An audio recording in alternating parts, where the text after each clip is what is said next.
Oh, my friends, it is Tuesday night, and we have some exciting news. We have our brand new show kicking off right now, the inaugural first. Nope, it's not first sip. I screwed it up already. It's In the Cup with Draft for Upside. It is our weekly PGA show. Good man, Adam White is back with us. We've missed you so much, Adam. We've missed you. How have you been? Whew, I've missed you guys too. I've been busy. Definitely missed the whole Draft for Upside crew, and now adding Lou into it's been a lot of fun following along. Unfortunately, I haven't been able to be on more than a couple times, but yeah, you missed the looking whole forward to damn kicking season, this off man. and doing it week after week, man. Yeah, you missed the whole season, but I forgive you, and I still love you, and it's all good. Well, I'm a little more free now because the business is off and running, and we kind of have a better feel of our schedules, and we're not trying to take care of everything all at once, so it should be better. Well, we're calling the show In the Cup. And it's a working name. Adam's not thrilled about it, but I like it. Mark likes it. I mean, we are Draft for Upside, in the cup, the ball in the cup, the beer in the cup. Mark, are you drinking anything? Are you drinking anything today, Mark? Yeah, my pretty much my standard these days, the old Unraveled. Well, that's always a good one. And you're like working or something, right, Adam? Kind of, yeah. We got a simulator golf league going on at the moment, so if you're hearing any balls clanking around in the background, golf balls, that's why. Golf balls. I like it. Mm-hmm. I dig it. Well, I got a little a new creation here. Let's see. Can you see that? Is that good? Closer?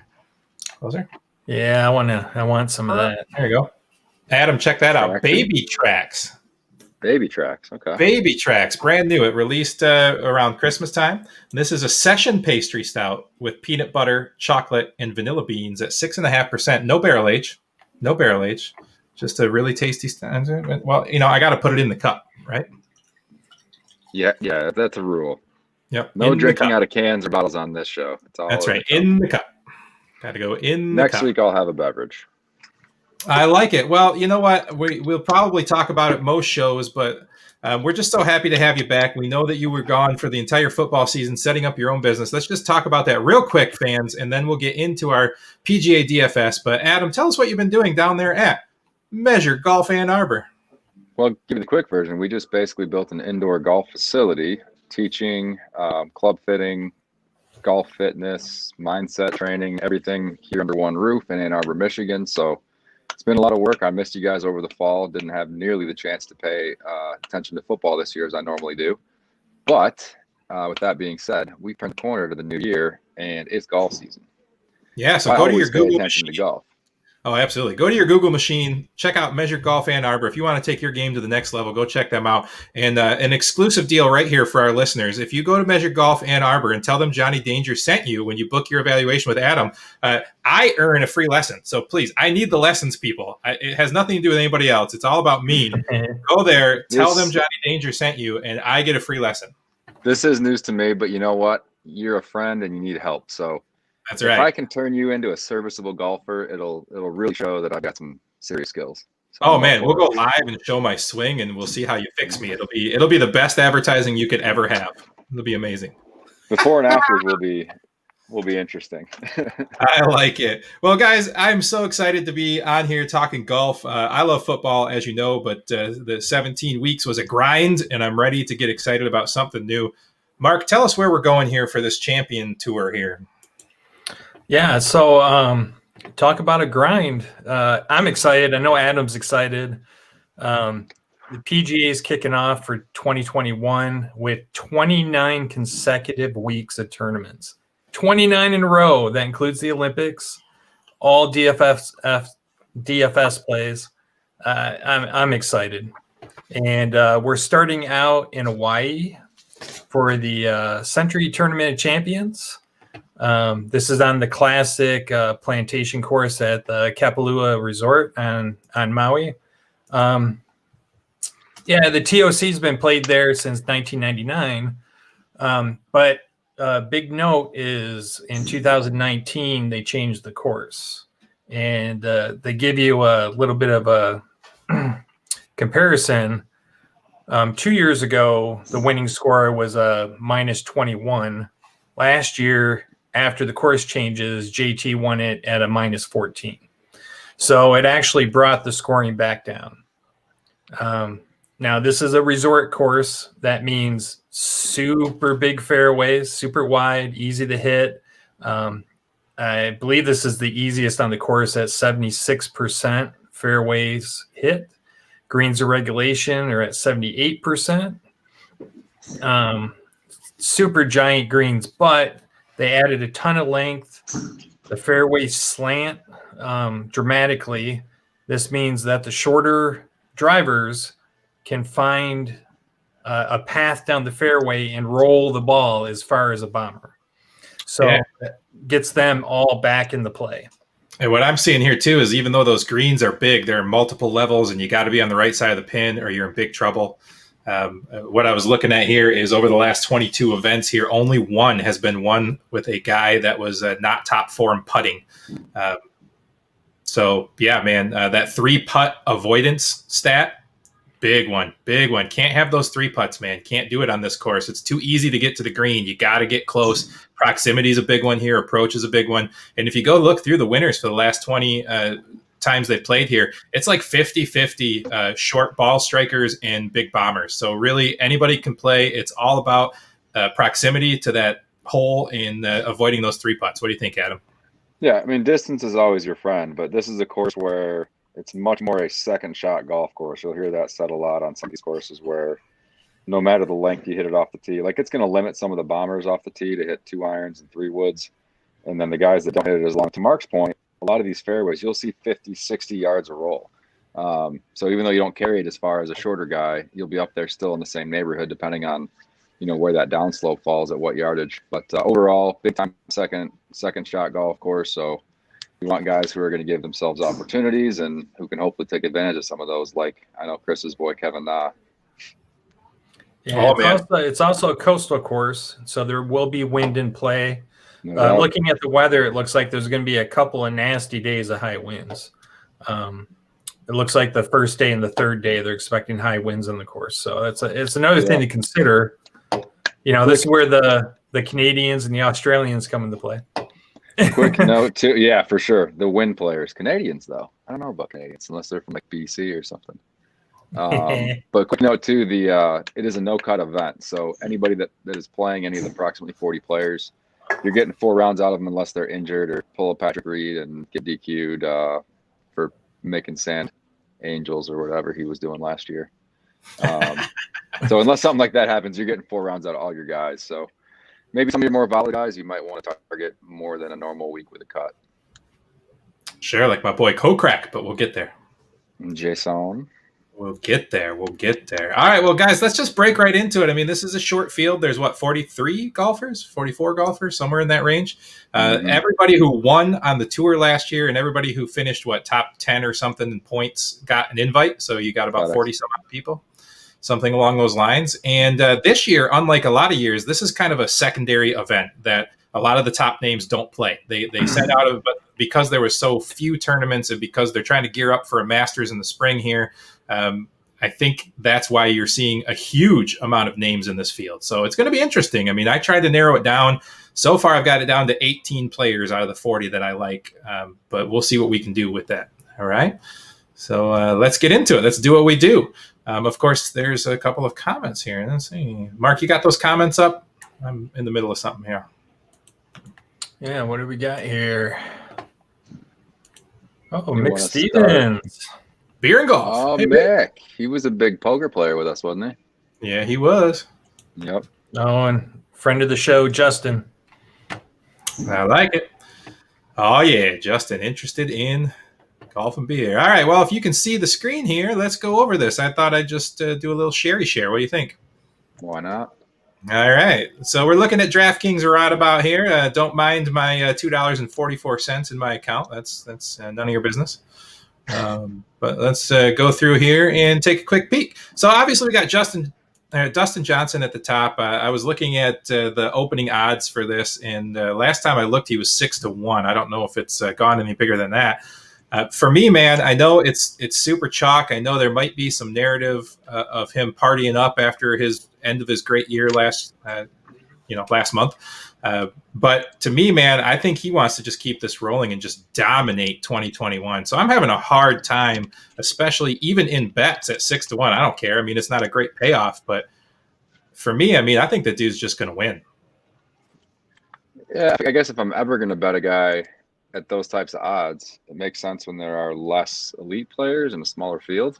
I don't know. 6-1 is tough, though. I like the longer shots, personally. I agree. I get what you're saying. I just he's just so on fire to finish that year, and I just don't see him unless he really is just kind of working on something. What's the purse here? Is the purse worth working on something, or is he going to come out here and just want that money? No, I don't think this is the time of year where anybody's like trying to work on something. Some of them might just use it as a kickoff, but I think if the top guys are here, they're here to win. They don't play in events they don't want to come out and compete in or think they have a good chance in because they can make their own schedules. So I think they still have the fantasy points per game loaded from last season. This dude averaged 102 fantasy points per game. The only one in the field over 100, probably the only one in the league over 100 points per game. That's crazy, man. It is. Yeah, he's definitely your cash game play of the elite guys, right? So he's got the highest probability to get you what you need out of those top guys, finish top 3 or 4. All right, so if it's not Johnson and you want to play a top 10K and above guy, where are you at, Adam? Well, I would like to get some input from Mark on some ownership levels. Mark, you got any of that pulled up? I'm sure JT and Xander with their course histories will be heavily owned, but I'm basically looking up top at leverage plays on ownership, with the exception of I'm not super interested in Rahm this week. So I'm looking at Justin Thomas at 31%, and I'm looking at Dustin Johnson at 21%. $300 price difference? Mm-hmm. Shoot, if that's the case, I might just go up to DJ then.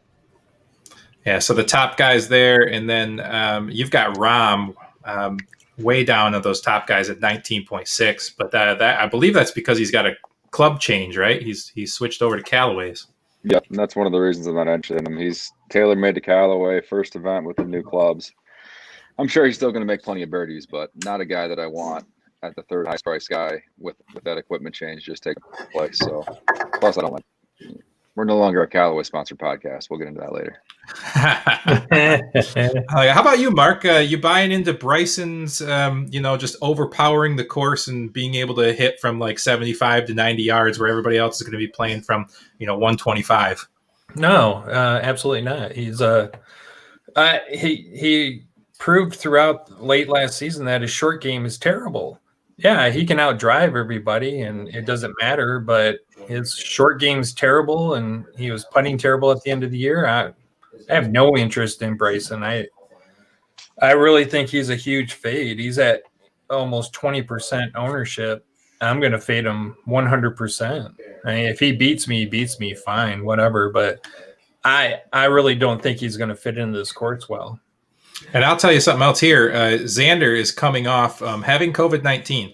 So there's a little worry that he might not be able to keep his energy up the whole weekend. So for me, it's Dustin Johnson and JT in this top range. And I have no interest in Rahm, Bryson, or Xander. How's that feel to you, Adam? No Xander? He's coming off COVID-19, man. This is the first time he's played golf since he's got better. I don't know, man. There's all kinds of issues with people's oxygen levels and stuff. I mean, who knows? Or he could be totally fine. When did he have it? Like 3 weeks ago. Yeah, I'll take all the Xander. Second last year, first the year before. People are off him because of this potential COVID issue. Give me all the Xander at 10K. I'm trying to look. Where's his ownership? I mean, he's still at 20% owned. Right, which is not crazy high considering his course history and how condensed that top end. And we have to remember, guys, if we're talking about ownership, that there's only 40 players in the field. So ownership levels are going to be high. So normally 20% ownership, anybody in a big GPP, you're probably going to fade. But that's not that high for this particular tournament. Yeah, it's DJ and JT. I'm kind of with you, Mark. Bryson's strength is not his short. It's not his wedge game. So when he's hitting it up there and bombing it into these short ranges. It's not really his strength necessarily. That's better. All right, well, let's keep moving on, guys. Let's talk about the 9,000 range. There's only a few people here. We've got Cantlay at 98. We've got Reed at 96. Webb at 94. Victor at 92. Hideki at 9,000. Of course, this is a range you know that I love, as I am a big Patrick Reed and Patrick Cantlay fan. Maybe I should put together an all-Patrick lineup. I don't think we have enough players in the pool for that. But Webb Simpson, another guy who just has that all-around game. He can putt, he can chip, he's got everything going on for him. I can't help but absolutely love him here. Hideki, a guy who can't seem to win, but is always kind of right there. And then Victor, man, just a spectacular big-time rookie season last year. Mark, where are you landing on these 9,000 guys? Patrick Reed and Webb Simpson are my favorites here. Like you said, Webb easily has a top 5 all-around game, right? And Patrick Reed is built for a course like this. I'm really off of Cantlay. His performance at the end of last year wasn't all that great. And Hideki, he can't putt. The guy cannot putt. I don't see him winning another tournament. He loses so many strokes putting. I don't care how good his short game is, how good he can bomb the ball. His putting is just terrible. And on these greens, we talked about their tiered greens. They're heavily slanted. I see a lot of 3-putts in his future. Yeah, I'm on Hideki this week personally. I thought he killed. So Hideki is one of these guys, if you go look through his thing, even though he's a terrible putter, what he has an advantage of that I'm looking at in my models is his proximity. He's a guy that gets that ball within 10, 20 feet of the hole a lot more often than the field. So even though he's not a great putter, as long as he's getting 2 putts every time, he's okay. But I'm kind of with you, Mark. He's not my favorite guy because I really like Patrick Reed and Webb Simpson's game more for right around the same price. I like Reed. I definitely like Reed for this course a lot. Not huge on Cantlay this week. We just don't know what we're getting out of these guys with no data leading up to it. But I like Decky and I like Reed. I'm actually going to fade Webb just because of the ownership. I'm sure he's 25 plus, right? We'll take a peek. And who? He's got to be. Webb, yeah, he's at 20. He's at 22. He's the fifth highest. So it's Justin Thomas at 31. It's Neiman at 24. Hideki at 24. Reed at 22. Webb at 22. Then Palmer at 22. Tony at 22. Justin at 21. And Xander at 21. Yeah, I really don't think, other than JT's at 31% ownership.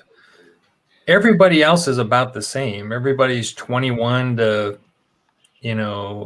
18. I mean, like we said, I'm not really buying into ownership on a tournament like this.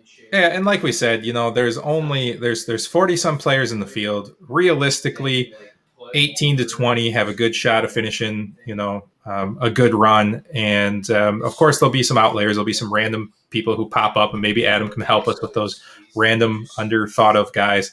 But I'm not too worried about it because I've got my field narrowed down to about 15 to 18 players, and they're all going to be 20% plus owned. So maybe I think you want to look at differentiating with ownership, like down below in the 7Ks and 6Ks. Like if there's one guy in the 6Ks, stay away from that. Who's looking way high ownership, stay away from that. Yeah, like Ryan Palmer being like a top 6 guy. I mean, he's played well. He's a good name, but you've got so many other names around him.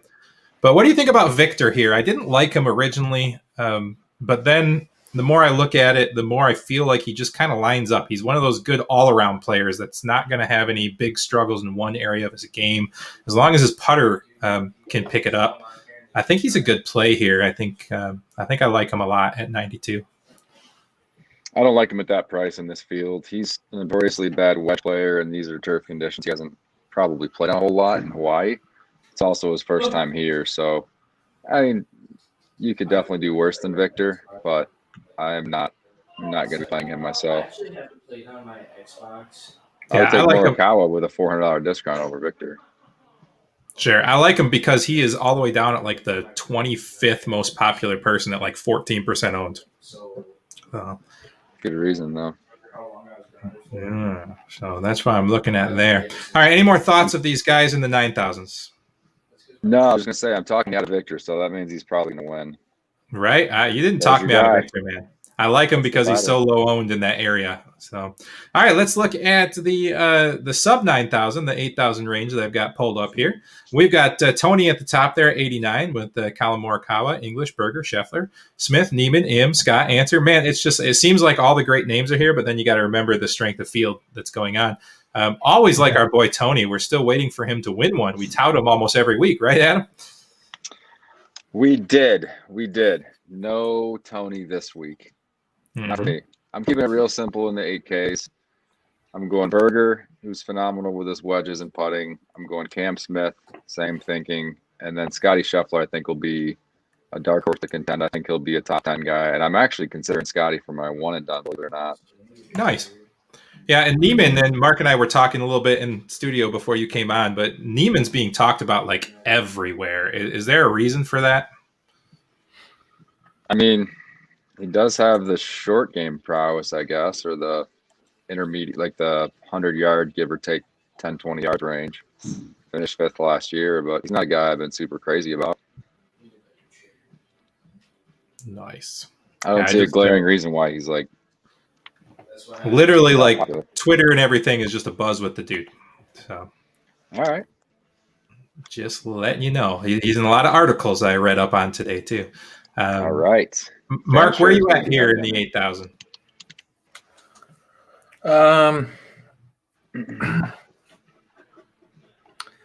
I'm actually kind of glancing past this. I would say my favorite play in here would be Daniel Berger.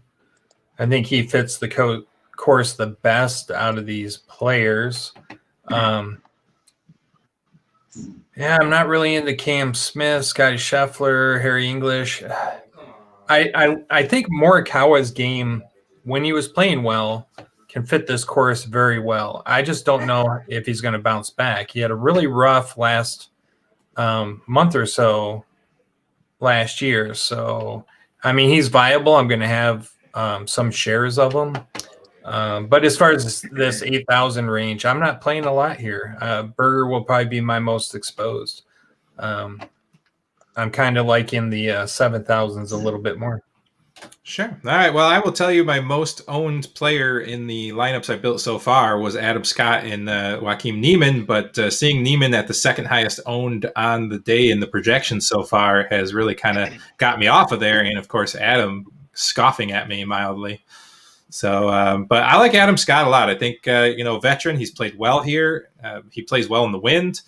It's not supposed to be particular windy, but you never know with games in Hawaii on the side of a freaking mountain. So, I like Adam Scott a bunch at 8,100. I think it's a great price, what you get for the other guys in that range. But I'm with you. I like Berger a lot. I like Scheffler. Smith is always one of those guys that kind of goes under owned. But I don't really have any interest in Sumjay. I don't have any interest in Answer. I don't think I like Tony or Colin or English. So, yeah. Cam's been trending a bit too, man. He had great pedigree coming out of Australia, and then he put together a fantastic Masters again. His second top 5 at the Masters already. So I don't know. I think that can be a big confidence booster. Combine that with the President's Cup where he had a good showing in his home country. I think he might be primed for a solid year. Plus, he won at Sony last year in Hawaii, Sure. So we know he likes the climate. I mean, if you take a look right here, too, where I'm circling this 92.5 fantasy point scoring, that's a nice. That's a very nice. That's a very nice. All right, let's move along. Mark likes the 7,000, so we'll let him kick it off. Mark, here's your 7,000 range. We've got Champ, Kisner, Garcia. Excuse me. I don't know what happened there. Horschel, Munoz, Leishman, Kokrak, Todd, Ortiz, and Palmer. Yeah, I love Leishman. I love Kokrak. And I even like Kisner in this situation. They all fit the course very nice. Mark, how much did the Coastal Course win player narrative play into Leishman? Yeah, maybe a little bit. I knew it. maybe a teeny bit. Especially the first day, man. He's going to be in my single day lineup. That high wins, yeah. All right, I don't hate it. That's true. And watch out, usually higher wins earlier in the day, so keep an eye out on that. The evening usually winds down a little bit. You know what's the best part about this tournament, too, is the primetime television. Yes, I can't wait to pop that on at night when I'm like building clubs or winding down, whatever. It's fun to watch those guys at night. Nice. Well, I'm with you, man. Oh, go ahead. I was just gonna say I missed that in the fall swing. Normally you have those events over in Asia where it's on like late at night. I think we were all texting each other last year like at midnight our time going, hey, this is great. I'm like 4 beers deep and there's golf on the TV. It's live. Yeah. That's awesome. I'm with you, man. Mr. Kisner is definitely on my list. Leishman's I'm probably going to come off of Neiman and move to a lot more Leishman and free up some space to get back up at JT and Dustin. I like Kokrak a ton. He's very volatile though, so I don't know how highly exposed I'll be to him, but at least probably 2 or 3 lineups. And something about Sebastian Munoz. I mean, the dude has just been a solid player and kind of under the radar for the most part last year. What do you think, Adam? Yeah, Munoz has now won twice on tour. He won in one of his first starts in the fall swing in 2019, I believe, and then won toward the tail end of this past year. But I mean, if you've won consecutive years on the PGA Tour, you're doing pretty well. Finished 17th last year. He's on my list as well. Finished 17th in his first event, so you got to like that. I also like in the 7K range. I'm actually not on Kisner, but I am at the very top. 3rd straight year playing here, Cam Champ. He's got some eagle potential on these par 5s and a couple of the shorter par 4s. So I definitely like those two. I'm actually not on Leishman, though. The guy I'm looking at in the low 7s is actually Brendan Todd. Todd really took off after after the COVID break. Todd just kind of dominated that first month of play. He got back to his form. He won twice in a row fall swing last year, so it wasn't the best of fields, but he won 2 tour events in a row and then contend 3rd. I mean, he's got the game to do it. And that's where his strength is. He's straight off the tee and it's a lot of good wedge shots. I like it. Palmer's game kind of lines up here. It keeps popping up in my model, but extremely high owned for 7,000. Is that just name recognition there? What's going on? Yeah, I'm sure some of it's name recognition, but also he's a known good win player. Grew up in Texas, kind of hits that trap draw, keeps it a little lower on the trajectory. So I can see why people would like him, but he only played here last year and he finished 17th. If it was before 2016 is the only time he played otherwise. So here's my thing with Ryan Palmer high owned is not a recipe for right. Exactly. And correct me if I'm wrong. So this is one thing I was listening to one of the other podcasts out there, and one of the things they noted is be careful of stats coming from this tournament because generally speaking, the field isn't this strong. A lot of the big players skip this one usually, but they're here. So one of the things they said about Palmer specifically, and I can see this is. He's got all these great stats. He lines up well, and it seems like one of his events. But I just don't think he pops that well when it's this big of competition in the field. If this was a standard year with less of the big names up top, absolutely. But just not with this competition. I would agree with you. Yeah, Ryan Palmer in general as a high-owned play is just to stay away from me because he's bound to hit a couple very crooked and then kind of pack it in and shoot closer to 80 than he does to 65. All right, we're coming to the end here, guys. Let's wrap it up here. Let's see if we can fit them all in there. I think we pretty much got it there. Lanto Griffin at the top of the 6,000s, been getting some praise. And then you've got 2 guys right here back to back. Mackenzie Hughes, one of the best putters in the game. Kevin Na can be a best putter. He's a kind of a streaky guy, but when he's on, man, he is on. We know our boy Chris Emmerich loves him. Stuart Sink here, kind of Mr. Steady. I mean, there's some decent names down here. I'm not going to load up, more than one, but I'm not afraid of this area. I mean, Thompson's a decent player. Laird's and Landry both line up nicely for this course. Rowinski had a pretty good run for a couple of weeks last year. You can find some value here, right? Yeah, I'm with you. I'm actually, I am completely on the Emmerich train, and Kevin Na is going to be one of my value players coming into this tournament. I like Stuart Sink too.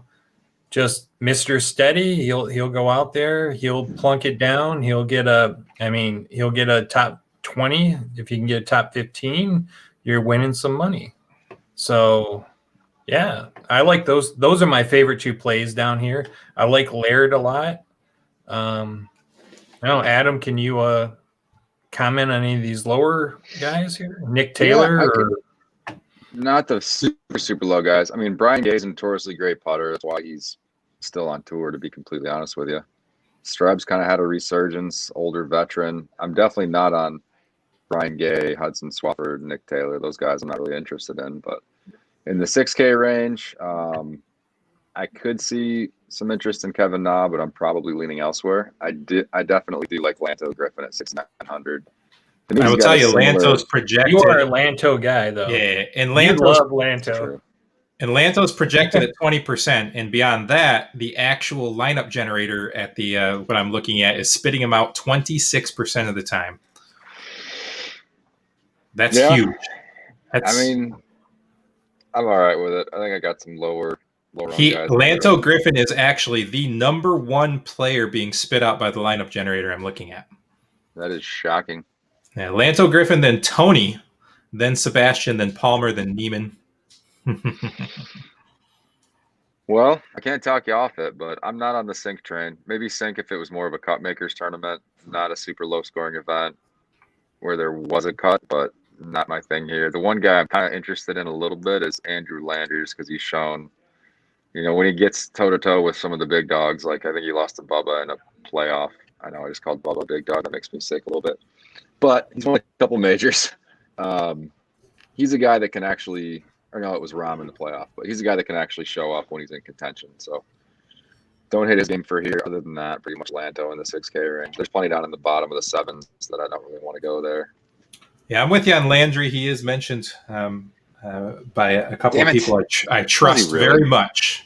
So I like it. But he's not – he's only – I mean, I'm looking at him right now, and okay, I was looking at him. Where'd my thing go? Here we go. He is only looking at 4.9% ownership. So he's one of the lowest owned guys in the field, even though a few of my favorite sources of information do have him listed as a dark horse. So even that kind of makes me – I like it. I feel like a little insider knowledge there. My thinking on this is it's a really weird week.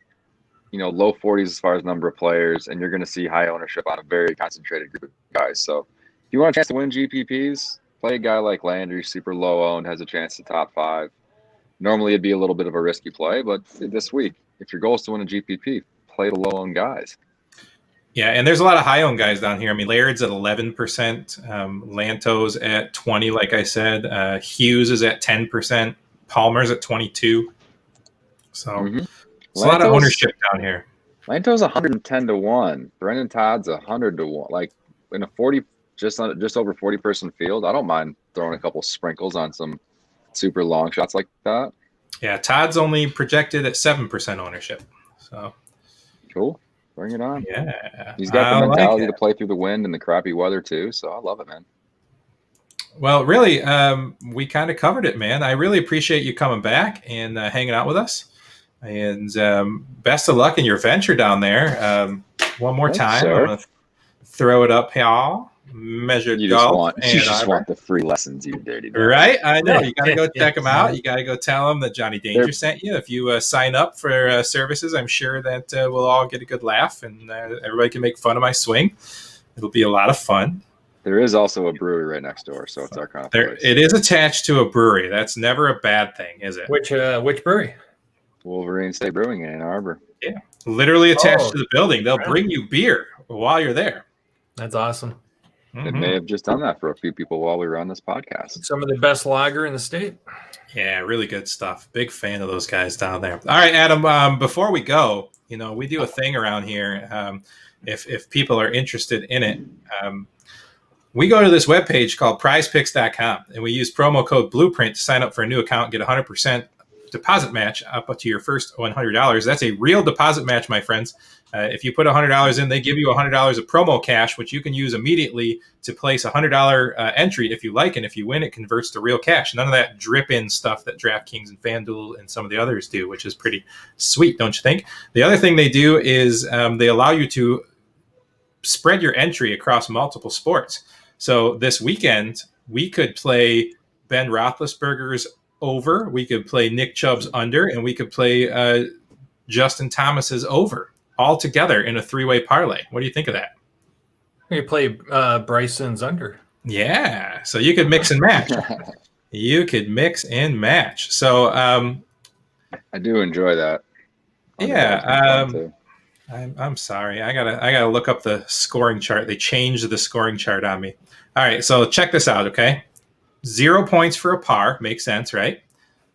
Minus 1 point for a bogey, plus 1 point for a birdie. So I think they do it a little funky. I wish they'd do it the other way, so it'd be like, lower score the better.